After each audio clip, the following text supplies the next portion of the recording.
Hello friends, welcome to my channel. Picture अभी बाकी है। और दोस्तों, आज की हमारी मूवी है लो टाइड। ये मूवी एक बहुत ही अच्छी क्राइम ड्रामा थ्रिलर मूवी है। IMDb पर इस मूवी की रेटिंग 6.3 है और रॉटेन टोमेटो पर यह मूवी 73% तक फ्रेश है। तो दोस्तों, रेटिंग देखकर तो आप लोगों को पता चल ही गया होगा कि ये मूवी कितनी अच्छी होने वाली है। इसलिए हमारे इस वीडियो को पूरा जरूर देखिएगा और अंत तक देखिएगा। तो मूवी की शुरुआत में हम 3 लड़कों को देखते हैं जो कि एक बंद घर से ज्वेलरी और उसका कीमती सामान चुरा रहे थे। वो पूरे घर में सर्च कर रहे थे और वहाँ रखा सारा कीमती और जरूरी सामान अपने बैग में भर रहे थे। तभी उस घर के बाहर उस घर के मालिक की गाड़ी आकर रुकती है। गाड़ी को देखकर वो तीनों वहाँ से भागने की कोशिश करने लगते हैं, लेकिन उनमें से एक लड़का ऊपर था, वो समय रहते नीचे नहीं आ पाता। तभी घर के अंदर उस घर के मालिक एंटर हो जाते हैं और वो लड़का दौड़कर ऊपर चला जाता है। तब तक नीचे मौजूद दोनों लड़के घर के बाहर आ जाते हैं और तीसरा लड़का दौड़कर फर्स्ट फ्लोर पर पहुंच जाता है। तब वो दोनों लड़के तीसरे लड़के को ऊपर से कूदने का इशारा करते हैं। घर का मालिक भी फर्स्ट फ्लोर पर जाने लगा था और मजबूरन ऊपर मौजूद तीसरे लड़के को ऊपर से जंप करना पड़ता है और जंप करने के कारण उसका एक पाँव टूट जाता है, जिसके कारण वो लड़का जोर से चीखने लगता है। तब उसके दोनों दोस्त उसका मुंह बंद करके चुपचाप उसे उठाकर वहाँ से ले जाते हैं और इस अफरा तफरी में उस लड़के का जूता वहीं पर छूट जाता है। अब आगे हमें पीटर नाम के लड़के को दिखाया जाता है जो अपने घर में बैठकर कार्टून देख रहा होता है। तभी घर में वो तीनों लड़के भी आ जाते हैं जो उस घर में चोरी कर रहे थे।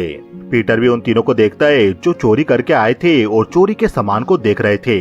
तभी उनमें से एलन नाम का लड़का दरवाजा अंदर से बंद कर देता है। तब पीटर बाहर बैठकर उनकी आवाजें सुनने लगता है कि वो तीनों क्या बातें कर रहे थे। अब आगे हमें सार्जेंट कैंट को दिखाया जाता है जो एक रेस्टोरेंट के बाहर बैठकर बर्गर खा रहा था। तभी सार्जेंट कैंट की नजर स्मिटी पर पड़ती है जिसका पाँव टूटा हुआ था और वो भी रेस्टोरेंट की तरफ जा रहा था।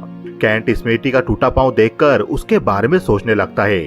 आगे स्मिटी रेस्टोरेंट में जाकर रेड और एलन नाम के लड़कों के पास बैठ जाता है। ये दोनों भी वही लड़के थे जो स्मिटी के साथ उस रात चोरी में शामिल थे। उनमें से रेड नाम का लड़का रेडियो सुधार रहा होता है और रेडियो को स्टार्ट कर वो रेडियो को सुनने लगता है। तभी वहाँ पर कुछ लड़के एक गाड़ी लेकर आ जाते हैं जिनकी गाड़ी में तेज वॉल्यूम बज रहा था। तब रेड उन लड़कों को उनके गाड़ी का म्यूजिक बंद करने के लिए कहता है, पर जिसकी वो गाड़ी थी वो म्यूजिक बंद करने से मना कर देता है और इसलिए रेड और उस लड़के के बीच में बहस होने लगती है। वहाँ पर खड़ा सार्जेंट कैंट भी उन दोनों को लड़ते हुए देख रहा था। तभी रेड अपने पास से चाकू निकालकर उस लड़के को दिखाने लगता है। ये देखकर उन लड़कों के साथ आई लड़की गाड़ी के म्यूजिक को बंद कर देती है। तब वहीं बैठा एलन रेड को कहता है, चाकू अपने पास रख लो, यहाँ पर सार्जेंट कैंट खड़ा हुआ है, अगर उसने देख लिया तो हम लोग फंस जाएंगे। ये सुनकर रेड उस चाकू को अपने पास छिपा लेता है और एलन मेरी नाम की उस लड़की को देखने लगता है जो उन लड़कों के साथ आई थी। आगे एलन, रेड और स्मिटी आपस में बात करते हुए पोर्ट की तरफ चले जाते हैं। तभी रेड न्यूज़पेपर पढ़ रहा था और उसकी नजर एक न्यूज पर पड़ती है जिसमें लिखा था जेवियर मेयर नाम का आदमी 91 साल की उम्र में मारा गया। वो ओशियन काउंटी का सबसे बड़ा लैंड ऑनर था और मेयर जवानी में एक शिप का कैप्टन भी रह चुका था। जब ग्रोसरी डिलीवर करने वाला उसके घर पर गया तब उसे उसके घर पर उसकी बॉडी मिली। ये खबर एलन और स्मिटी को सुनाने के बाद रेड कहता है, हमें वहाँ पर जाकर इस आदमी के घर पर एक्सप्लोर करना चाहिए, क्या पता हमारे हाथ कोई कीमती चीज लग जाए। तब एलन कहता है, लेकिन वो तो बहुत साधारण तरीके से रहता था, उसके पास में कुछ नहीं होगा, इसलिए हमें वहाँ पर जाकर टाइम वेस्ट नहीं करना चाहिए। तब रेड कहता है, जो जमीन उस आदमी के पास है वो जमीन मेरे डैड भी खरीदना चाहते थे, लेकिन ऊंची बोली लगाकर मेयर ने वो जमीन $2 मिलियन में खरीद ली थी और उसका कहना था कि वो जमीन उसने इसलिए खरीदी थी क्योंकि वो शांति से रहना चाहता था। ये सारी बातें सुनकर स्मिटी कहता है, मेयर के पास बहुत सारा पैसा होगा, तुम्हें वहाँ पर जाकर उसके घर पर देखना चाहिए। तब एलन कहता है, लेकिन तुम्हारा पाँव तो टूट चुका है, तुम हमारे साथ कैसे जाओगे। यह सुनकर रेड कहता है, मैं एक लड़के को जानता हूँ जो हमारे साथ जा सकता है। आगे हमें वापस पीटर को दिखाया जाता है जो पोर्ट पर मछलियाँ बेचने का काम किया करता था। अब शाम को पीटर अपने घर में बैठकर टीवी देख रहा होता है। तभी उसका बड़ा भाई एलन वहाँ पर आकर पीटर से कहता है, क्या तुम हमारे साथ घूमने बाहर चलना चाहोगे। आगे पीटर भी एलन के दोस्तों के साथ बाहर फेयर में घूमने चला जाता है। वहाँ पीटर निशाना लगाकर देखता है पर उसका एक भी निशाना नहीं लगता। तब वहाँ पर रेड आकर पीटर को वापस निशाना लाकर दिखाता है और रेड का हर निशाना सही जगह पर जाकर लगता है। आगे एलन के दोस्त वहाँ से गुजरने वाली लड़कियों पर कमेंट कर रहे थे। तभी एलन को वहाँ पर मैरी भी दिखाई देती है और एलन मैरी के पीछे पीछे चला जाता है और एलन मैरी के साथ मौका पाकर रोलर राइड पर निकल जाता है, जहाँ पर मैरी और एलन आपस में काफी सारी बातें करते हैं और उन दोनों के बीच अच्छी खासी बॉन्डिंग हो जाती है। आगे मैरी एलन और उसके दोस्तों के साथ बैठी होती है। तभी रेड मैरी को कुछ इयरिंग दिखाते हुए कहता है, क्या इसमें से तुम्हें कुछ पसंद है? तब मैरी कहती है, नहीं, मुझे चोरी की इयरिंग बिल्कुल पसंद नहीं है। तब एलन कहता है, तुम ऐसा कैसे बोल रही हो कि ये इयरिंग चोरी की है? तब मैरी कहती है, क्योंकि मैं जानती हूँ तुम लोग किसी ज्वेलरी शॉप के मालिक नहीं हो जो अपने साथ जेब में इयरिंग लेकर घूमोगे। ये सुनकर एलन और रेड हंसने लगते हैं। आगे मैरी एलन को अपना फोन नंबर देकर अपने दोस्तों के साथ वहाँ से निकल जाती है और उसके जाने के बाद रेड पीटर को कहता है, क्या तुम हमारे साथ आइलैंड एक्सप्लोर करने चलोगे? आगे एलन, पीटर और रेड तीनों बोट से उस आइलैंड पर जाते हैं जहाँ पर मेयर नाम का वो आदमी रहा करता था। वो लोग आइलैंड पर बने मेयर के घर के अंदर जाते हैं, जो घर अब पूरी तरह से खाली था। दूसरी तरफ स्मिटी अपने घर पर अपनी दादी से बाल कटवा रहा था। तभी उसके घर पर सार्जेंट केंट आता है और वो स्मिटी को वो जूता दिखाता है जो पिछली चोरी के समय स्मिटी पाँव टूटने के कारण भूल गया था। स्मिटी समझ चुका था कि अब वो फंस गया है। दूसरी तरफ रेड, एलन और पीटर मेयर के घर की छानबीन कर रहे थे। मेयर का घर काफी पुराना हो चुका था और उन्हें वहाँ पर कुछ खास नहीं मिल पा रहा था। तभी रेड को वहाँ पर सिगार का एक बक्सा मिलता है जिसके अंदर कीमती सिगार रखे हुए थे। रेड एलन को सिगार दिखाते हुए कहता है, ये सिगार काफी पुराने और काफी कीमती है। तब एलन उस सिगार को अपनी थैली में रख देता है और वो रेड से कहता है, मैं ऊपर जा रहा हूँ, देखता हूँ ऊपर हमें क्या मिलता है। रेड नीचे कीमती सामान को ढूंढने की कोशिश कर रहा था और एलन ऊपर चला गया था। तभी एलन का पाँव फर्श पर पड़ता है जिसके कारण वहाँ जमी लकड़ी की टाइल्स हिलने लगती है। एलन को यह देखकर कुछ महसूस होता है और एलन अपना टॉर्च उस तरफ करता है। तभी एलन देखता है कि वहाँ से लकड़ी की टाइल्स कटी हुई थी। दूसरी तरफ रेड भी नीचे कीमती सामान को ढूंढ रहा था तो उसे ड्रॉर में एक गन दिखाई देती है। एलन भी उस लकड़ी की टाइल्स को निकालकर अंदर की तरफ देखने लगता है तो अंदर एलन को एक थैली नजर आती है। एलन उस थैली को निकालने की कोशिश करने लगता है पर एलन का हाथ उस थैली तक नहीं पहुंच रहा था। तब एलन नीचे से पीटर को बुलाकर उसे वो थैली निकालने के लिए कहता है। पीटर के हाथ पतले होने के कारण उस थैली तक पहुंच जाते हैं और वो उस थैली को निकाल लेता है। आगे वो दोनों देखते हैं कि उस थैली के अंदर सोने के सिक्के रखे हुए थे। तब एलन उस सोने की थैली को अपनी थैली के अंदर डाल देता है। आगे वो तीनों घर से चोरी करके जाने लगते। तभी वहाँ खड़ी गाड़ी की अचानक लाइट जलती है। वो देखते हैं कि वो गाड़ी पुलिस की थी और पुलिस की गाड़ी को देखकर वो तीनों ही वहाँ से भागने लगते हैं। तब पुलिस की गाड़ी में से सार्जेंट केंट भी नीचे उतरकर उन्हें जंगलों में ढूंढने लगता है। एलन और पीटर एक पेड़ के पीछे छिपे थे। तब एलन पीटर को थैली देकर कहता है, तुम ये थैली लेकर बोट की तरफ चले जाओ और रेड के साथ इस आइलैंड से भाग जाओ, तब तक मैं पुलिस को किसी तरह से चकमा देता हूँ। ये कहकर एलन पेड़ के पीछे से निकलकर वहाँ से भागने लगता है। तब सार्जेंट केंट भी उसका पीछा करने लगता है और पीटर वो थैली लेकर बोट की तरफ भागने लगता है।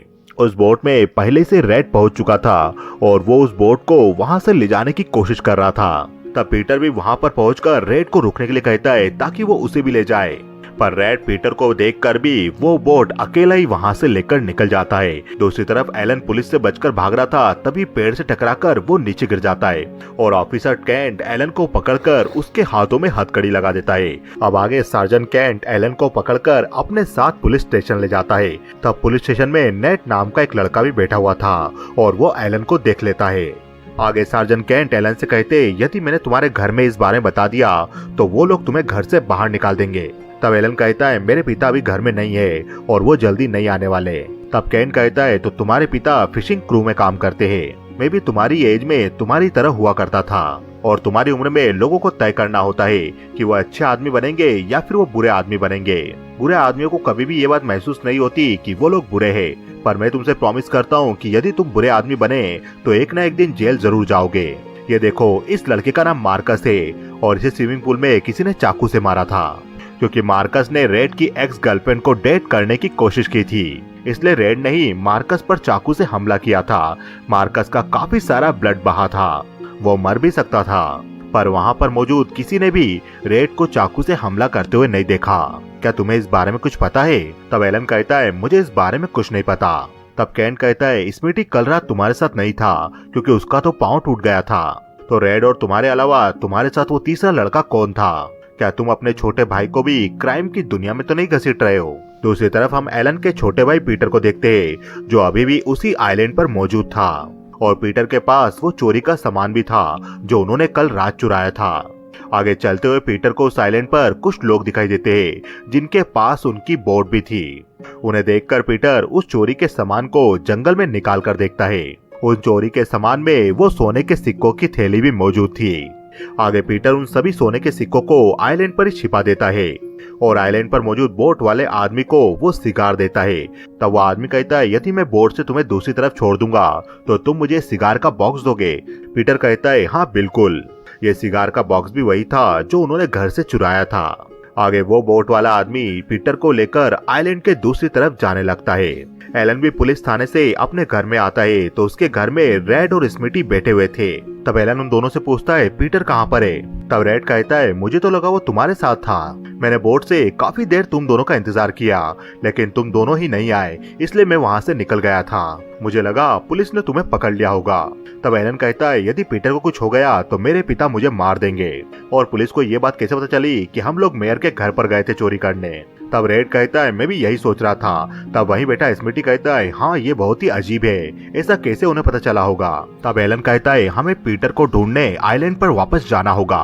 तब रेड कहता है, हम वहाँ पर नहीं जा सकते क्योंकि पुलिस को हम पर शक हुआ तो वो हमें अरेस्ट कर सकती है। आगे एलन, स्मिटी और रेड तीनों वहाँ पर इंतजार करने लगते। तभी वहाँ पर पीटर आ जाता है और पीटर को देखकर एलन काफी खुश होता है और एलन कहता है, पीटर तुम ठीक तो हो? तब पीटर कहता है, रेड ने मुझे देख लिया था, तब भी वो बोट पर लेकर मुझे अपने साथ नहीं ले गया। तब रेड कहता है, तुम झूठ बोल रहे हो, मैंने तुम्हें कब देखा? वहाँ पर काफी अंधेरा था और वहाँ पर तुम मुझे दिखाई नहीं दिए। मैंने काफी देर तक तुम दोनों का इंतजार भी किया पर वहाँ पर कोई नहीं आया था। तब वही बेटा स्मिटी कहता है, देखो हम सब ठीक है, हम में से कोई अरेस्ट नहीं हुआ और यही हमारे लिए काफी है। तब रेड कहता है, चलो तो फिर हम लोग सेलिब्रेट करें। पीटर के बैग में सिगार थे, चलो हम वो पीते हैं। ये सुनकर पीटर कहता है, मैंने वो बैग खो दिया। पीटर और एलन दोनों ने ही रेड को उन सोने के सिक्कों की थैली के बारे में नहीं बताया था। अगले दिन पीटर और एलन उनमें से एक सिक्के को पाउन शॉप पर ले जाते हैं जहाँ पर वो उस सोने के सिक्के के बारे में पूछते हैं। तब शॉप पर बैठा आदमी कहता है, ये तुम कहाँ से लेकर आए? आगे वो आदमी उस सोने के सिक्के को चेक करता है और कहता है, हाँ ये असली है। तब एलन कहता है, हमें इसके कितने पैसे मिल सकते हैं? तब एलन कहता है, मैं तुम्हें एक सिक्के का $1000 तक दे सकता हूँ। ये सुनकर एलन और पीटर दोनों ही मन ही मन में काफी खुश होते हैं और वो शॉपकीपर उस सिक्के के बदले उन्हें $1000 दे देता है। और शॉपकीपर कहता है, अगर तुम्हें ऐसे और सिक्के मिले तो तुम वो मेरे पास ला सकते हो। आगे एलन और पीटर दोनों ही $1000 में से $500 वापस में बांट लेते और आगे वो दोनों बोट लेकर उसी आइलैंड पर जाने के लिए निकल जाते हैं। और आइलैंड पर पहुंचकर पीटर उस जगह को ढूंढने में लग जाता है जहां पर उसने वो सोने के सिक्कों की थैली छिपाई थी। तभी पीटर को एक पेड़ के ऊपर एक निशान नजर आता है जो निशान पीटर ने बनाया था। पीटर वहां पर पहुंचकर एलन को कहता है, चलो यहाँ पर गड्ढा खोदो। आगे एलन वहां पर गड्ढा खोदने लगता है और कुछ ही देर बाद उन्हें वहां पर सोने के सिक्कों की थैली मिल जाती है और उन सोने के सिक्कों को देखकर एलन काफी खुश होता है। आगे पीटर कहता है, हमारे पास टोटल 99 सिक्के हैं और एक वो जिसे हमने बेच दिया, तो तकरीबन हमारे पास $1,00,000 के सिक्के हैं। पर क्या होगा यदि इन सिक्कों के बारे में किसी को पता चल गया? यदि हम सिक्कों को बेचने जाएंगे तो हम शायद पकड़े जाएंगे, इसलिए हमें कुछ महीने तक वेट करना चाहिए, उसके बाद हम इन सिक्कों को बेचेंगे। पीटर दूसरी तरफ देखने लगता है, तभी एलन उनमें से 2-3 सिक्के उठा लेता है। आगे वो दोनों तय करते हैं कि वो दोनों उनमें से अभी सिक्के खर्च नहीं करेंगे, वो दोनों नॉर्मल लाइफ जिएंगे। अब आगे वापस घर पहुंचकर एलन मैरी को कॉल करके उसे मिलने के लिए बुलाता है और एलन वापस पाउंड शॉप पर जाकर आइलैंड से लाए सोने के सिक्कों को शॉप पर बेच देता है। ये सिक्के वही थे जो एलन ने पीटर की नजरों से छिपकर उठाए थे। सिक्कों के पैसों से एलन एक पुरानी सेकंड हैंड कार खरीद लेता है और आगे वो उस कार को रेस्टोरेंट पर लेकर जाता है जहां पर उसने मैरी को मिलने के लिए बुलाया था। वहां पर स्मिटी भी बैठा हुआ था और वो एलन से पूछता है, ये कार किसकी है? तब एलन कहता है, ये कार मेरी है, मैंने अभी अभी इसे खरीदा है। तब स्मिटी कहता है, क्या तुम मुझे राइड पर ले जाओगे? तब स्मिटी कहता है, ओह तो वो लड़की मैरी है, पर मैं तुम्हें बता दूं कि रेड मैरी को ज्यादा पसंद नहीं करता है क्योंकि उसे लगता है वो लड़की मैरी थी जिसने पुलिस को सूचना दी थी कि तुम उस रात चोरी करने मेयर के घर पर गए थे, तभी तो आइलैंड जैसी जगह पर पुलिस तुम्हें पकड़ने पहुंच गई। तब एलन कहता है, मैरी ऐसा नहीं कर सकती। स्मिटी बोलता है, मैं भी ऐसा नहीं बोल रहा हूँ, पर इसकी पॉसिबिलिटी हो सकती है। तब एलन कहता है, पॉसिबिलिटी तो ये भी हो सकती है कि पुलिस को तुम्हारा जूता मिल गया हो और पुलिस तुम्हें अरेस्ट करने आई हो और तुमने पुलिस के साथ डील कर ली हो। तुमने पुलिस को बता दिया था कि हम कहाँ पर चोरी करने वाले थे। तभी वहाँ पर मैरी आ जाती है और एलन मैरी के साथ वहाँ से जाने लगता है। तभी रेस्टोरेंट पर खड़ा नेट नाम का लड़का एलन से खाने का पैसा मांगने लगता है, पर एलन उसे मना करके मैरी के साथ वहाँ से निकल जाता है। नेट को गुस्सा आता है और वो बोलने लगता है, ये अच्छी बात नहीं है, हम दोनों ही उस दिन जेल में थे, पर जेल से निकलकर इसके पास कार आ गई और मैं खाने के लिए भी भटक रहा हूँ। ये बात वहीं बैठा स्मिटी भी सुन लेता है और वो नेट से कहता है, क्या एलन भी तुम्हारे साथ जेल में था? अब आगे एलन मैरी को पूरे टाउन में घुमाते हुए पोर्ट पर ले जाता है, जहाँ पर पीटर मछलियाँ बेचने का काम कर रहा था। मैरी पीटर से मिलती है और वो फिशिंग बोट देखने चली जाती है। तब पीटर एलन से कहता है, क्या तुम पागल हो गए हो? तुमने उन सोने के सिक्कों को बेचकर ये कार खरीद ली। लोग तुम्हें पूरे टाउन में जानते हैं, वो ये भी जानते हैं कि तुम्हारी हैसियत कार खरीदने की नहीं है। तुमने सभी को सिग्नल दिया है कि वो तुम पर शक करे कि तुमने कोई गैर कानूनी काम किया है। तब एलन कहता है, ये कार मैंने मेरी सेविंग से खरीदी है, ना कि उन सोने के सिक्कों से। तब पीटर कहता है, तो फिर मैं अभी जाकर उन सोने के सिक्कों को वापस गिनूंगा। एलन कहता है, हाँ बिल्कुल, तुम वहाँ पर जा सकते हो। ये कहकर एलन वहाँ से चला जाता है। दूसरी तरफ स्मिटी नेट को रेड के पास ले जाता है और स्मिटी रेड से कहता है, नेट ने कुछ देखा है जो वो तुम्हें बताना चाहता है। तब नेट कहता है, मैंने एलन को पुलिस स्टेशन में देखा था, उसके हाथ में हथकड़ी लगी थी और सार्जन केन उसे पूछताछ के लिए ले जा रहे थे। तब स्मिटी कहता है, और एलन ने अभी अभी एक कार भी खरीदी है। तुम सोचो कि उसके पास इतने पैसे कहाँ से आए होंगे। आगे स्मिटी एलन के घर पर जाकर दरवाजा बजाता है, पर कोई भी घर में मौजूद नहीं था, इसलिए कोई दरवाजा नहीं खोल रहा था। तब स्मिटी डोरमेट के नीचे चेक करता है तो उसे घर की चाबी मिल जाती है। स्मिटी दरवाजा खोलकर घर के अंदर आता है और कुछ खाने लगता है। तभी स्मिटी को कोई आवाज आती है और स्मिटी की नजर पास ही लगी वेंटिलेशन विंडो पर पड़ती है, जिसके स्क्रू खुले हुए थे। आगे स्मिटी वो वेंटिलेशन विंडो ओपन करता है तो उसके अंदर उसे एक मैप और एक सोने का सिक्का मिलता है। आगे स्मिटी उस मैप को देखने लगता है, तभी घर में पीटर आ जाता है और स्मिटी पीटर से कहता है, मैं इस मैप को डिकोड करने की कोशिश कर रहा था, मुझे इसके साथ ये सोने का सिक्का ही मिला जो काफी कीमती नजर आ रहा है। रेड भी यहाँ पर आता ही होगा और उसे सोने के सिक्के की और मैप की कहानी सुनकर काफी मजा आएगा। तुम्हें पता तो होगा कि रेड ने मार्कस नाम के लड़के के साथ क्या किया था। उसने उस पर स्विमिंग पूल में घुसकर चाकू से हमला करा था। पता है रेड ने ऐसा क्यों किया? क्योंकि वो पागल है और उसे बिल्कुल पसंद नहीं कि लोग उससे झूठ बोले। मैं सोच रहा हूँ तुम्हारा क्या होगा जब रेड को इस मैप के बारे में पता चलेगा।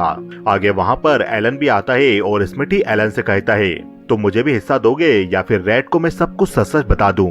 दूसरी तरफ हमें रेड को दिखाया जाता है जो बारिश में बचकर कहीं खड़ा हुआ था। तभी वहाँ से पुलिस ऑफिसर कैन गुजर रहा था और कैन अपनी गाड़ी रोककर रेड से कहता है, क्या मैं तुम्हें कहीं छोड़ दूं? तब रेड कहता है, क्या आप मेरा पीछा कर रहे हो? कैन कहता है, मैं तुम्हारा पीछा क्यों करूंगा भला, मैं तो बस चाहता हूँ कि तुम आराम से रहो और इस टाउन के सभी लोग आराम से रहे। तब रेड कहता है, आप इस तरह से मेरे काम के बीच में आकर मुझे परेशान नहीं कर सकते, नहीं तो ये हैरेसमेंट की श्रेणी में आता है। तब कैन कहता है, मैं अभी जा रहा हूँ पर हम लोग जल्दी मिलेंगे। तुम्हारे दोस्त मुझे काफी कुछ बताएंगे क्योंकि मेरे पास ये जूता है जो कहीं न कहीं उनका हो सकता है। दूसरी तरफ एलन स्मिटी से कहता है, हम उस सोने को 3 हिस्सों में बांट देंगे, अब तुम ये मैप मुझे दे दो। तब स्मिटी कहता है, 3 हिस्से नहीं, मुझे उस सोने में से पूरा आधा हिस्सा चाहिए। तभी बाहर एलन को रेड आता हुआ दिखाई दे जाता है और एलन स्मिटी से कहता है, ठीक है आधा हिस्सा तुम रख लेना, पर ये मैप अभी मुझे दो। स्मिटी एलन को मैप दे देता है। तब एलन पीटर से पूछता है, क्या तुम्हें वो जगह पूरी तरह से याद है? तब पीटर कहता है, हाँ मुझे याद है। ये सुनकर एलन उस मैप को जला देता है। आगे रेड घर में आता है। तब एलन, स्मिटी और पीटर तीनों चुपचाप घर में बैठे हुए थे। तब रेड उन तीनों से पूछता है, मेरे लिए कुछ सरप्राइज था, तो कौन बताएगा मेरा सरप्राइज क्या था? एलन कहता है, मैं इस काम को छोड़ना चाहता हूँ, मैं अब आगे से और रॉबरी नहीं करना चाहता, इसमें काफी रिस्क है, हम जेल भी जा सकते हैं। तब रेड कहता है, तो सरप्राइज ये था, मैं तो कुछ और ही समझा था, मुझे तो लगा था कि मेरे दोस्त पुलिस के सामने गवाही देने वाले हैं। तब एलन, स्मिटी और पीटर तीनों कहते, हमने पुलिस से कोई भी बात नहीं की। तब रेड कहता है, चलो फिर कोई बात नहीं, हम एक घर को और लूटेंगे और उसके बाद ये सब बंद कर देंगे। आगे वो चारों बोट से निकल जाते एक और चोरी को अंजाम देने। बोट से उतरकर रेड बोट को खड़ा करने वाला था, पर उसे बोट में कहीं भी एंकर दिखाई नहीं दे रहा था। तब रेड कहता है, इस बोट में एंकर था, वो एंकर कहाँ गया?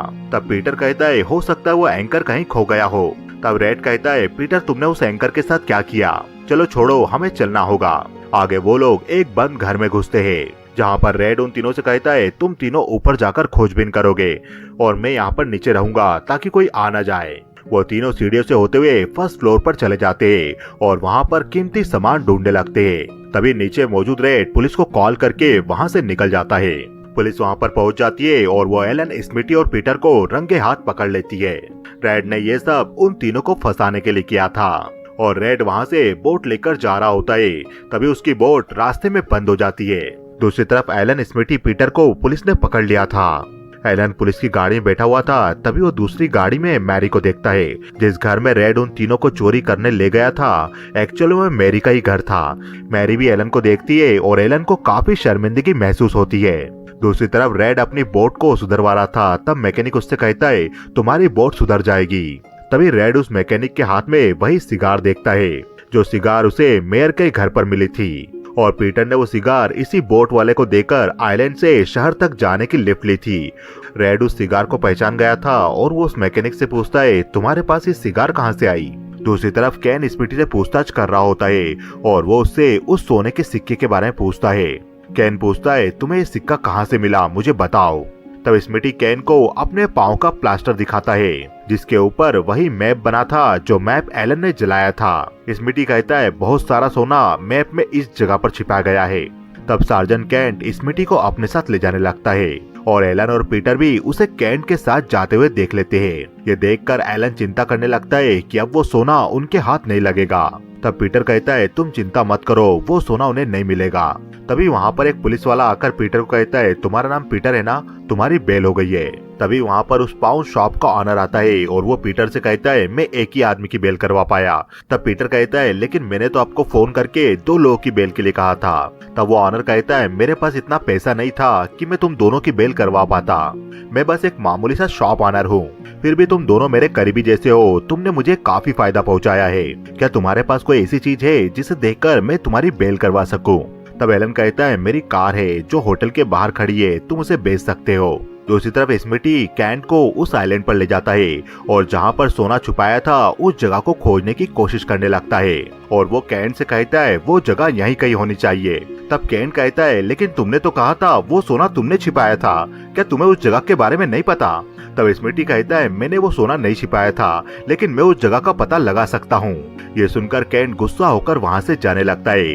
तभी स्मिटी को एक पेड़ पर वही निशान नजर आता है जो निशान पीटर ने उस पेड़ के ऊपर लगाया था जिसके नीचे उसने सोना छिपाया था। उस निशान को देखकर स्मिटी कैंट से कहता है वो सोना यहीं पर होगा और आगे स्मिटी कैंट के सामने वहाँ की जमीन खोदने लगता है। पर कैंट को स्मिटी की हरकतों पर विश्वास नहीं हो रहा था और वो स्मिटी को वहाँ से चलने के लिए कहता है। तब वहाँ उस आइलैंड पर रेड भी मौजूद था और वो स्मिटी और कैंट को वहाँ से जाते हुए देख लेता है और वो स्मिटी की बातें भी सुन लेता है। दूसरी तरफ बेल मिलने के बाद पीटर दौड़कर अपनी बोट के पास जाता है, पर वो देखता है वहाँ पर उसकी बोट नहीं थी। पीटर समझ जाता है कि जरूर उसकी बोट रेड अपने साथ ले गया होगा। तब पीटर उसी मैकेनिक के पास जाता है जिसके पास बोट थी और वो उसे कहता है मुझे आइलैंड पर जाना है और बदले में पीटर उस आदमी को काफी सारा पैसा ऑफर करता है। पैसों को लेकर वो आदमी पीटर को आइलैंड पर छोड़कर वहाँ से चला जाता है। आइलैंड पर पहुंचकर पीटर पानी के बीच में गड़े एंकर को देखने लगता है। दूसरी तरफ पुलिस ऑफिसर एलन को भी जाकर बताता है तुम अब जा सकते हो। जिस घर में तुम चोरी करने गए थे उन्होंने तुम पर चार्जेस लगाने से मना कर दिया है। एलन पुलिस स्टेशन से निकलकर बाहर आता है। तभी उसे बाहर खड़ी हुई मैरी दिखाई देती है। तब मैरी एलन के पास आकर कहती है तो तुम मुझसे प्यार का नाटक इसलिए कर रहे थे ताकि तुम मेरे घर पर आकर चोरी कर सको। तब एलन कहता है ऐसी कोई बात नहीं थी। तब मैरी कहती है क्या तुमने मुझसे कभी कुछ सच बोला है? तुमने मुझे यूज किया है। ऐसा कहकर मैरी वहाँ से चली जाती है। दूसरी तरफ पीटर अभी भी पानी के बीच में गड़े उस एंकर के पास में था। पानी का बहाव कम हो गया था इसलिए एंकर ऊपर दिखाई देने लगा था। पीटर उस एंकर की चेन को गड्ढा खोदकर बाहर निकालने की कोशिश करने लगता है। पीटर को खोदते हुए काफी समय बीत चुका था। तब वहाँ पर एलन भी आ जाता है और एलन पीटर से कहता है तो तुमने वहाँ से सिक्के हटा दिए थे। तब पीटर कहता है अगर मैं ऐसा नहीं करता तो तुम सारे सिक्के खर्च कर देते। आगे एलन भी गड्ढा खोदकर पीटर के साथ उस चेन को निकालने की कोशिश करने लगता है। पानी वापस ऊपर आ चुका था इसलिए वो दोनों जल्दी जल्दी चेन को खींचने लगते। उस चेन के साथ पीटर ने एक बॉक्स बांधकर गाड़ा हुआ था। पीटर और एलन के काफी कोशिश करने के बाद आखिरकार वो बॉक्स थोड़ा ऊपर आता है। तब वो दोनों और ज्यादा जोर लगाते हैं और उस बॉक्स को ऊपर ले आते हैं। आगे एलन पीटर से कहता है वो बोट कहाँ पर है? तब पीटर कहता है वो बोट वहाँ पर नहीं थी, मैं दूसरी बोट से यहाँ पर आया हूँ। तभी उन दोनों को किसी की आवाज आती है। वो पीछे मुड़ते तो उनके पीछे रेड खड़ा हुआ था, जो कि पहले ही पीटर की बोट लेकर आइलैंड पर आ गया था। रेड के हाथ में गन थी और वो कहता है तो वो एंकर यहाँ पर था, मुझे दिखाओ तुम्हारे पास क्या है। गन को देखकर एलन वो बॉक्स रेड की तरफ फेंक देता है और रेड उस बॉक्स में उन सोने के सिक्कों को देखने लगता है। उसी वक्त मौका पाकर एलन पतवार से रेड पर हमला करने जाता है। रेड भी एलन की तरफ गोली चलाता है, पर पतवार से मारने के कारण रेड के हाथों वो गन छूट जाती है और गन से चली हुई गोली पीटर को जा लगती है। एलन भी देखता है कि पीटर गोली लगने के कारण बेसुध होकर गिर गया था और उसी वक्त रेड भी एलन पर हमला कर देता है, उसे मारने लगता है। रेड लगातार एलन पर हमला करके उसे बुरी तरह से घायल कर देता है और रेड एलन को वहीं पानी में डुबाकर मारने की कोशिश करता है। तब पीटर को भी होश आ गया था और वो रेड को एलन को मारते हुए देखता है। तब पीटर वहीं पड़ी गन उठाकर रेड की तरफ तान देता है और उस पर फायर करके उसे वहीं पर मार देता है। आगे पीटर एलन को भी पानी से बाहर निकालता है, जो अभी भी जिंदा था। वो गोली पीटर के सर को छूकर निकली थी, जिससे वो घायल हुआ था। आगे एलन और पीटर उन सिक्कों के डब्बों को अपने पास रख लेते हैं और वो दोनों रेड की बॉडी को पानी के बीच में जाकर फेंक देते हैं। एलन और पीटर दोनों ही खुश नहीं थे, क्योंकि उनके हाथों एक आदमी मारा गया था और ये मूवी यहीं खत्म हो जाती है। तो दोस्तों, आपको ये वीडियो कैसा लगा हमें बताइए कमेंट सेक्शन में। हमारे इस वीडियो को ज्यादा से ज्यादा लाइक कीजिए, इस चैनल को सब्सक्राइब कीजिए, क्योंकि पिक्चर अभी बाकी है मेरे दोस्त।